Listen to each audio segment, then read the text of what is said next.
On this episode, we continue our look at Bangkok's lesser appreciated gems. This time, it's the Museum of Contemporary Art. It's another on-location recording session from us. These are kind of fun, don't you think? So get out your easels. Here's a new episode of the Bangkok Podcast.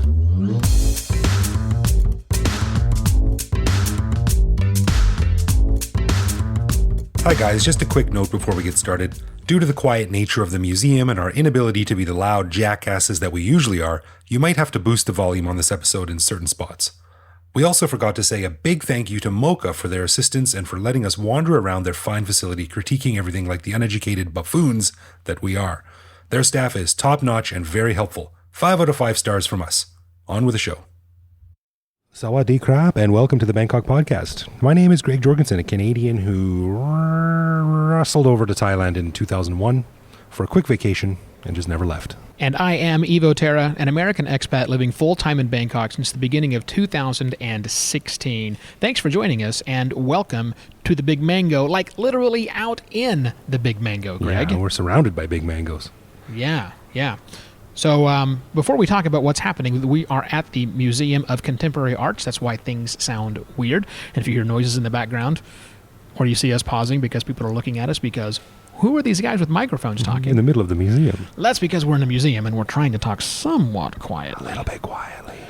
But before we talk to you about that, wanted to say something about, I want to let you know what really happened before this. Before Greg and I sat down here, he and I recorded an entire episode before this episode. Right. Because our patrons love us so much. They've asked for more content. So we gave them content, Greg. A pre-episode episode. Yeah, that's getting meta. Meta, baby. All over the place. And so that is already out on our Patreon-only feed, which they can access at patreon.com/Bangkok Podcast. And it seems that we're putting more and more content out to our most generous patrons over there. That's right. Not to mention the ridiculous photo of myself with the ridiculous motorcycle helmet that I put out a while ago. I didn't want to release it publicly because it's too embarrassing. It's very terrible. So I just released it to our dear patrons to give them a little bit of a peek into what I deal with when I get on the back of a motorcycle taxi every morning. So all the specialness, if you want all the extra episodes and you want to support us, because the only way that this podcast makes any cash for the two of us is by patreon.com/Bangkok Podcast, and sign up today. So we decided to do this show because this is part of our series of hidden or underappreciated gems in Bangkok. And we are currently sitting at MOCA, the Museum of Contemporary Art in northern Bangkok in the Chatuchak district. Now, I've seen this building a lot of times on bike rides and car rides out to Don Mueang Airport. And you've probably seen it too. You've probably noticed a giant granite block on the side of the road when you drove by. And that's where we are. Yeah, it's very near the airport. In fact, when we recorded that bonus Patreon episode, there are plenty of jet sounds in the background. Yeah. Because it's not quite outside. But it's here. So yeah, giant 6-story museum. And neither of the two of us, I would say, are major art appreciative people. Are we? No, I'm not an art guy. Not at all. But I wanted to ask you quickly before we get into our live impressions of the museum as we were walking around. What do you define as art? We're talking about a visual medium at this time, right? I mean... yeah. Because, art can be a lot of different things. But if we keep it defined to the visual medium, which is what this museum does. Something you could see at a museum. I think art to me is the representation of the world, real or imaginary. The representation of a world that an artist, that an individual, that a human being has put forth to say, this is the world as I see it. It's someone's reinterpretation of the world around them. And the caveat on that, the little asterisk, which you may not have noticed in audio form here, is that person also needs to be talented to make the art. Okay, I think we're on the same page, because my definition of art, and I've thought long and hard about this, because You thought long? You gave me this 3 seconds, man. I didn't think about this at all. Anyway, I asked you earlier in the museum. Anyway, I have grown up with friends who are still some of my best friends today, and they are artists. They are full-time artists. Oh. So I've had plenty of arguments throughout my life about what art is. And to me, I kind of agree with your definition. To me, art is something that someone does, a piece of work that someone makes that represents their vision of the world. Mm-hmm.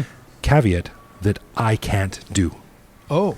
So when someone throws up, they've got a 50-foot by 50-foot canvas and they paint a blue square in the middle of it. That's getting into some pretty dicey, is this art area for me, because I can do that. Right. And I remember getting into an argument with a friend of mine who is an artist, and we were talking about a piece of art like this that hangs in a very famous building in Canada.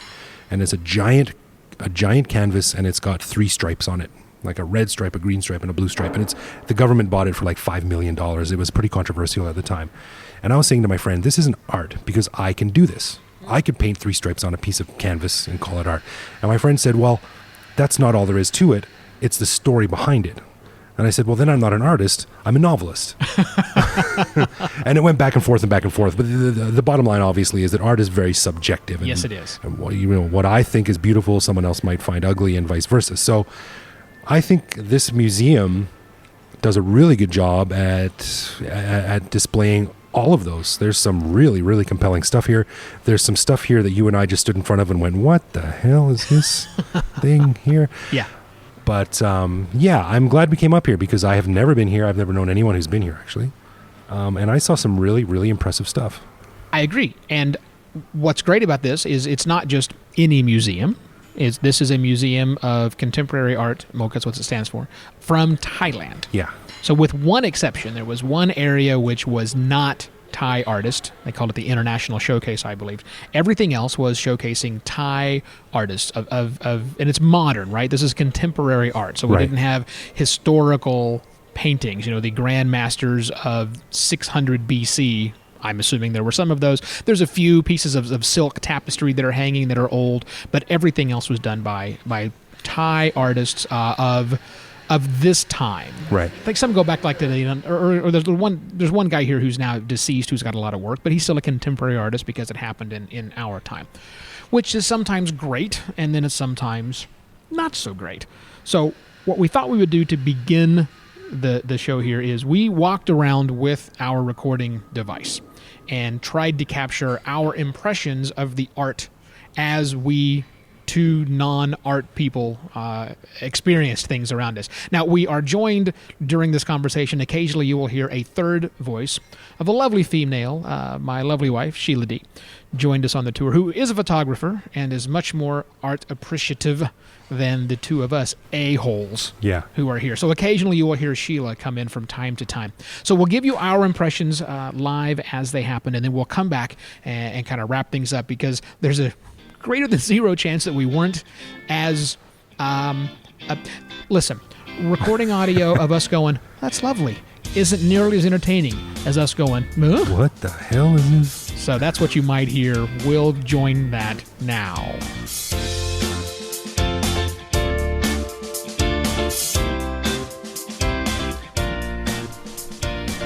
As I was saying, it's hard to fault a painting that has a 3D penis. 3D penis? Is there? Right there, see? Hang on, I haven't seen it yet. Sorry, normally I see a turtle. I don't know why my eyes were drawn to it immediately, but it's right above the turtle. Oh. Attached to the man. Oh. And so it is. Yeah. Wow. I was looking for something larger.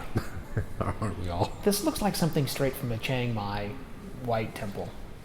Or Chiang Rai White Temple. Which is really neat though. Look at that. terrifying. Detail. What is this thing called? Hey, Greg.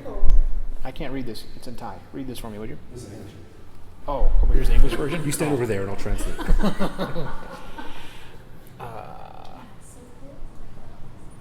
What the hell? Oh my god. Okay, so there's a boat, a shallow boat with lotus leaves growing out of it, and there's a statue of a dead person holding golden eggs and lotus leaves to his chest in the bottom of the boat. Filled with water.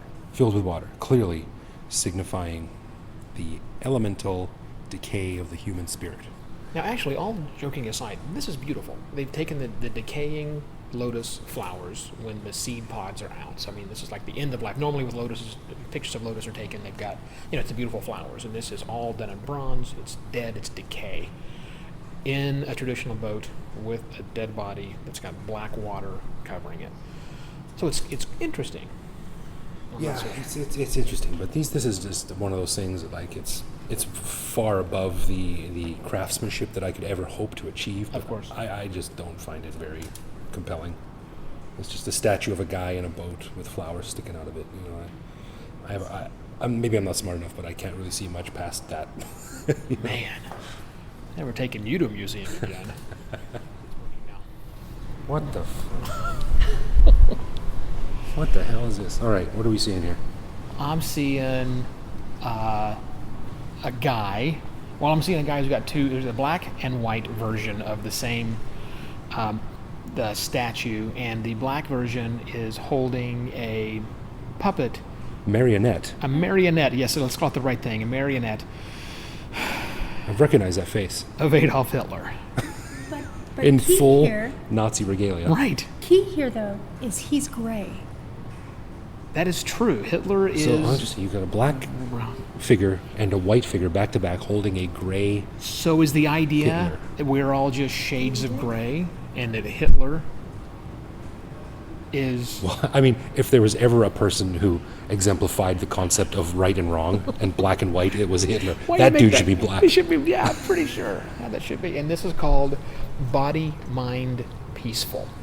Body, Mind, Peaceful. 3 words. With Hitler. 3 words I don't think about when I think of Adolf Hitler. I mean, a dead body, sure. And that one movie I saw where they put his brain in a robot and he Oh. came back. It was Mecha Hitler? Something like that. Seriously, it's a fantastically bad movie. I don't know that one. So. And each of the figures, the black figure and the white figure, is wearing a mask. I don't get art, man. This one's above my pay grade, that's for sure. I couldn't make it, but I don't get it.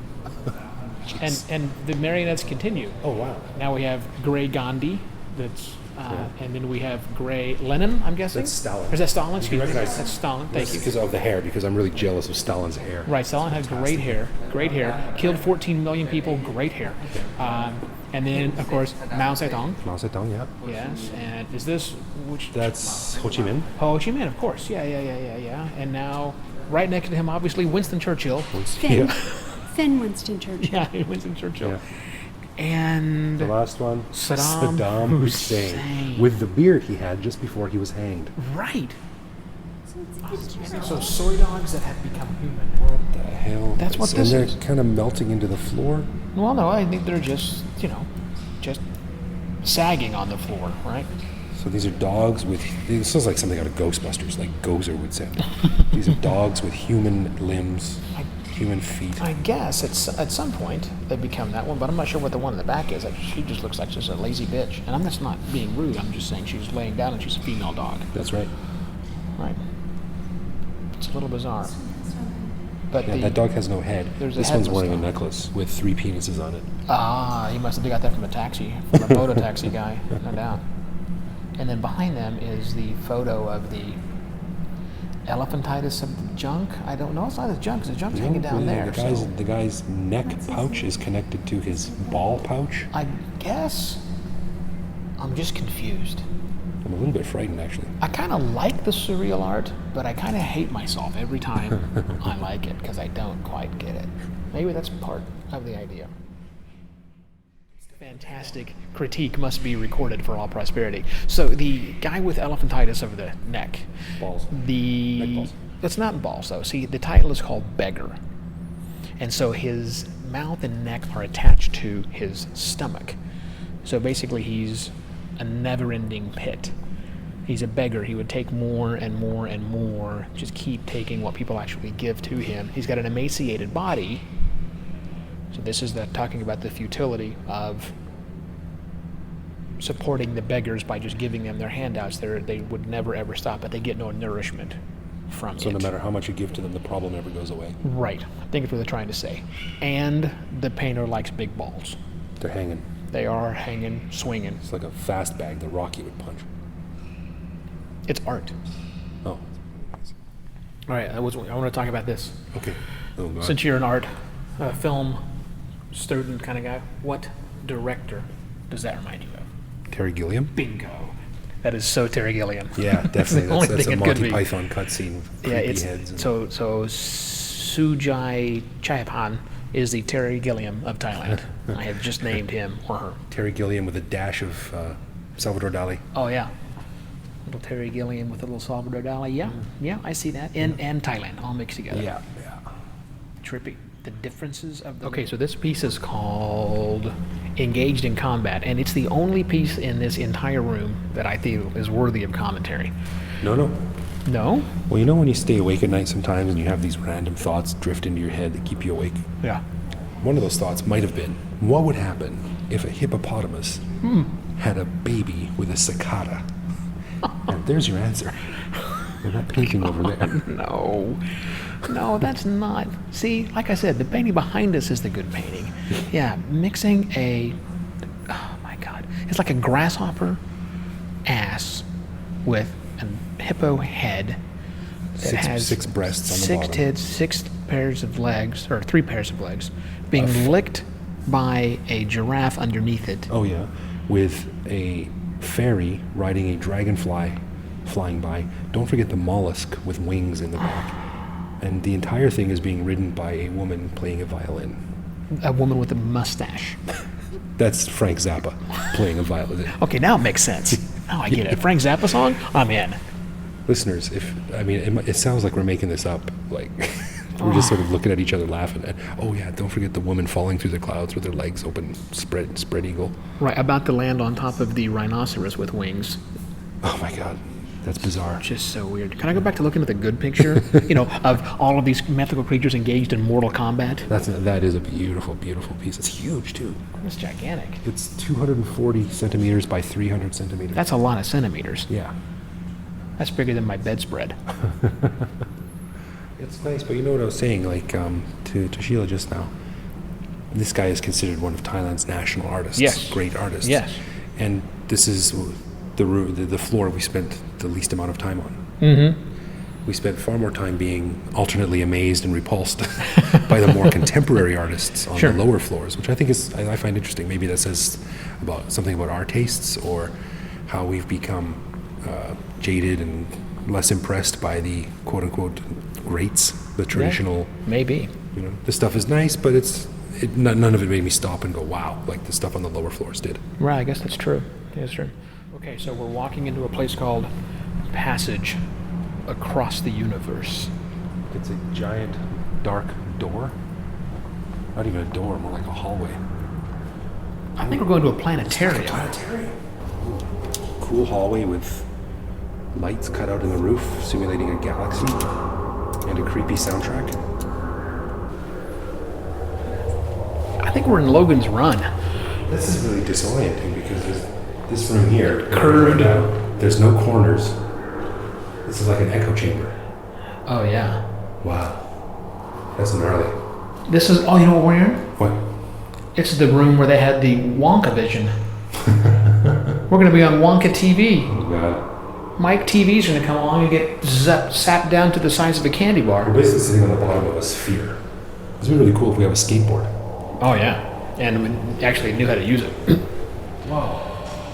What the hell? That's neat. That is shocking. That's you not nice. No, it's great. You come out of this little tiny echo chamber of a room into this massive hall.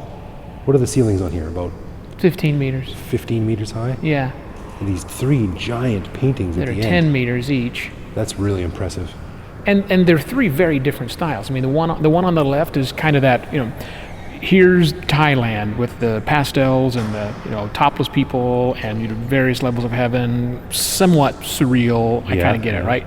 And then there's this thing in the middle, which I'm having difficult time trying to explain. It looks like more cutout artwork, like things clipped from magazines that are put together to build this weird thing with Abe Lincoln from a $5 bill. Yeah, and then in the middle as the there's hero. a rib cage on the bottom. And on the front where it's joined, you've got a picture of Obama with says the whole change thing. Yeah, and inside the rib cage are hundreds of people trying to get out. And on the bottom are animals, not to mention the Soviet-era communism. Yeah, right. Communist propaganda, well, it's all communist propaganda is what it is because Mao's in there as well. Yeah, I guess so. And on the right, you have what looks a Metallica cover. I was just going to say Iron Maiden. This is totally a screaming demon woman with a skull for a torso. Yeah, I would expect to see this airbrushed on a Harley Davidson gas tank. Yeah, totally. This is Yeah, one of those guys wearing a T-shirt, and on the back it says, "If you can read this, the bitch fell off." Weird. It is impressive, though. It is a really impressive setting. So apparently we got all of that wrong. This is the Three Kingdoms. Oh, the celestial realm That's the Thai-looking wonderful one. Yes. is heaven. Yes. The hereafter is the middle one with the rib cage and Obama and the Buddha. Okay. And the one with the Iron Maiden Metallica cover is called the unfortunate realm, aka hell, which I say is a bit of an understatement. Yeah. Yeah, that's then pretty. I'm suffering in hell for all eternity. That's unfortunate. That's unfortunate. That's a sad thing. But here's the weird thing to me. So let me make sure I understand this right. Left, heaven. Yes, celestial realm. Yeah. Right, hell. Yes, Middle, what? the hereafter. What's that? It's not heaven or hell. There's a third option? Has it got purgatory? Is that what they mean? What's it say? All beings of this world undergo birth, existence, and final decay. Oh, This is yeah. a law of nature discovered by Prince Siddhartha Gautama, the Lord Buddha, as he taught us for our consideration and blah, blah, blah, blah, blah. I think this is just more of like the cycle of life, Oh, from birth to death. I guess. And money. Money's in there somehow. You gotta have money, yo. And Obama. We Dollar, got to blame dollar. someone. Dollar bill, y'all. Yeah. Big pair of boobs pointing through the side there. It's More something. boobs. I've never seen more boobs in such a short amount of time as I have. Especially for today. Thailand, right? Wait, Michael Jackson is in this one, as is Elvis. And Hitler. And Hitler? Oh, God. Of course. Wait, is that John McClane from Die Hard? Yippee-ki-yay. There's the egg we just went through. Oh, man. This is gnarly. I gotta get up close and look at this. I must be high. This There's is... an elephant wearing a tiger mask with elastic around its ears. What is...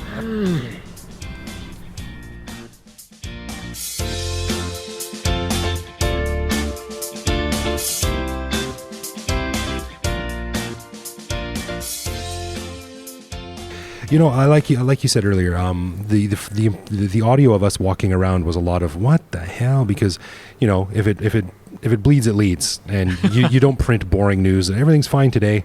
You go with what's interesting, and most of what was interesting about that was our reactions to some of the more shocking or provocative pieces, which there are a lot of. Plenty. Yeah. Probably, I would say, in excess. Yeah. But I got to say, man, I've lived here for a long time, and this museum is only 5 years old. But I don't think I've ever seen an ad for it. I don't think I've ever seen a brochure, and I don't run in art circles. That's true. But that's why I think this fit into our definition of what an underappreciated gem in Bangkok was. Like, it's way out on the outskirts of Bangkok. It's not really easy to get to, which you'll discover more detail about if you listen to the Patreon bonus episode. So I think it doesn't get its due, because I was really impressed with it. I thought there were some really beautiful, creative, colorful, imaginative pieces of art here. Yeah, I completely agree with that. You know, on all 5 floors that we visited, I found something interesting. Some of which was just mind-blowingly great, like that big wooden elephant. The 3D carving that's like 30 feet tall is That's gorgeous. Just amazing stuff, right? And then some of the real compelling artwork. There's the artist from Chiang Mai. I think we mentioned him in here. There's also, from Chiang Rai, the Sangyam, white crystal temple, whatever that thing is called. What's it that called? guy, yeah. The white temple and the black temple. Yeah, both And, those guys are here, obviously featured, but just some really great work. Every single floor had something that was interesting and unique. And how long did we spend here? About an hour and a half we were walking around. And we probably could have spent more. Oh, easily, yeah.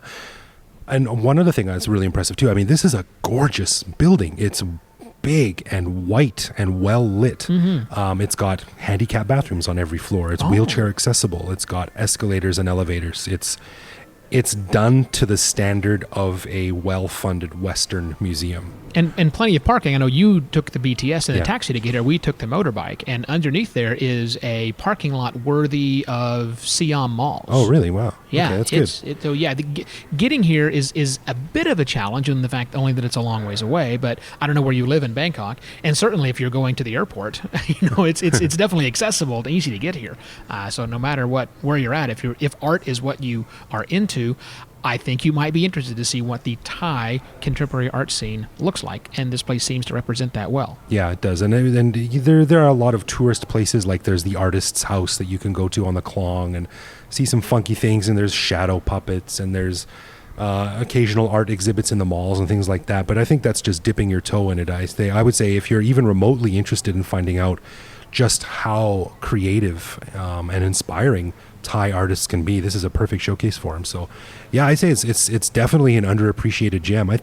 I mean, it's more crowded now, but I'd say we probably saw no more than 50 people the whole time we were here across all 5 floors. Yeah, and we came on a Saturday. Yeah. At near opening time, right, noonish time. Yeah. And it was not crowded at all. So if you're worried about that, no, you won't have any challenges. So if you like inspiring things, if you like creative things, if you like weird things and surreal things. Yeah, there's definitely some weird artwork in here. As you heard. None of it's boring. Nothing about this entire trip has been boring. That's the key factor right there. It is, if you think museums are boring, if you think art museums are boring, you have not come to Bangkok's MOCA, because it may be a lot of things, but boring ain't one of them. It's great. I really enjoyed it. Well worth a trip. And I think it deserves to be busier than it is, because just looking around right now, there's not a lot of people around here. No, it's kind of quiet. Yeah. Yeah. Well, shall we segue into a love, loathe, or leave? Please do. Do you have a love, loathe, or leave? I have a love, loathe, or leave. If you do not have one, let me explain that to the people that are new to the show. Love, loathe, or leave is a part of the show where one of us, me this time, talks about one little aspect of living in Thailand and find out from the other person's perspective. Is it something that they love about living in Thailand, something that they loathe about living in the kingdom, or something that they hate so much that they're ready to leave? So, my love, loathe, or leave for today is escalators. Okay. I'm familiar with them. Escalators in Thailand, Okay. I think, are the cleanest surfaces in Thailand. I have seen the, let's call them the janitorial staff, 2 or 3 person job, where one will spray some sort of cleaning material on the treads as they are coming down, and 1 or sometimes 2 more with a sort of a mop heavy brush thing that are furiously scrubbing the treads of the escalators. Yeah. They are squeaky escalators. That mechanical contraption with grease and gore and whatever else, not in Thailand, man. These are clean escalators. I know what you're talking about. You have sometimes a woman at the top with a rag, holding onto the handrail as it goes by. Yeah. Just making sure it's squeaky clean. Squeaky clean. They're always clean. It's interesting too, because you're right. I love it. I love that they keep them clean. Yeah. It's great. And it's also interesting to watch how people are getting used to escalators now, because about a year ago they started putting on the BTS stations walk left, stand right. Oh yes. Stickers on the BTS station, because people were just getting on and standing there and there was no room to walk. When you go to a place like Japan, it's just everyone knows the rule. You stand on the right and you walk on the left, and that's it. And if someone was to stand on the left, it would be like but in Thailand, watching these escalators are sort of a microcosm of Thai culture. Sort of learning how to deal and adapt with modern rules, I guess. I mean, that might be too broad of a definition, but part of it goes in with it's technology that I think people admire, which sounds really weird, but let me tell you a little bit of history, and this doesn't have to do with Bangkok or Thailand even, but I remember about 18 years ago, Cambodia got its first escalator in the entire country. Wow. And they had to have people at the top and the bottom helping people on and off. Like a chairlift. Yes, and people would come from around the city, from around Phnom Penh, to see escalators, because it was such crazy new technology. Now, of course, Cambodia and Thailand are 2 very different countries and cultures, but I think it's a similar thing. I think escalators in Thailand are seen as sort of really cool. And therefore worthy of the attention. Yes, yeah. In Western countries, elevators are like usually junky, creaky, crooked. Just terrible. You look down to see what the nasty things are flipping through there. Right. Yeah. So while elevators have been around in Thailand for a lot longer than they have been in Cambodia, I still think the same. It sounds silly and it might be a bit overblown, but the term reverence comes to mind. I think escalators are still seen as really neat pieces of tech that need to be maintained. And we loved the fact that they are nice and clean everywhere. Yeah, so great. Thank you, Thailand, for keeping the escalators. You're never going to put your hand on a railing on an escalator and pull it away with gum sticking to it or something. Right, that sticky feeling of like, oh, I think I left some skin there. At least I hope that's what it was. Ooh, just kind of gross that way. So again, a reminder, this is part 2 of an episode. If you want the episode that Greg and I recorded prior to this that talks about how we got to the museum and a little bit more about the museum, that is only available to our patrons, patreon.com/Bangkok Podcast, and you can have access to that and about a dozen or so more extra pieces of bonus content. Plus, you will get these episodes early, 24 hours before anybody else does. Our patrons are exposed to our content. Again, patreon.com/Bangkok Podcast, and get signed up today. We appreciate every little bit. Well, thank you for listening to the Bangkok Podcast. And if you have something on your mind or just want to drop us a line to say hello, please head over to bangkokpodcast.com to leave a comment, or you can reach out directly to me on Twitter, where I am BKK Greg. Or you can reach out to us on Facebook or on Twitter or online, where we are at Bangkok Podcast. We're usually very good about responding to the comments you send to us, so keep the praise coming our way. For Greg Jorgensen, I am Evo Terra. We'll be back next week with more of our lives lived here in the City of Angels, right here on the Bangkok Podcast. Chok ti krap.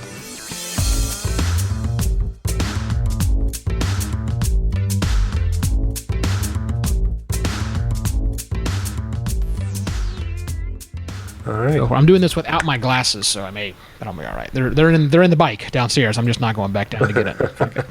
Well, I got kind of an eye infection, so I'm doing it with one eye kind of half closed. Podcast with one eye open, clutching your pillow tight. It's like a Metallica song. Headbanger.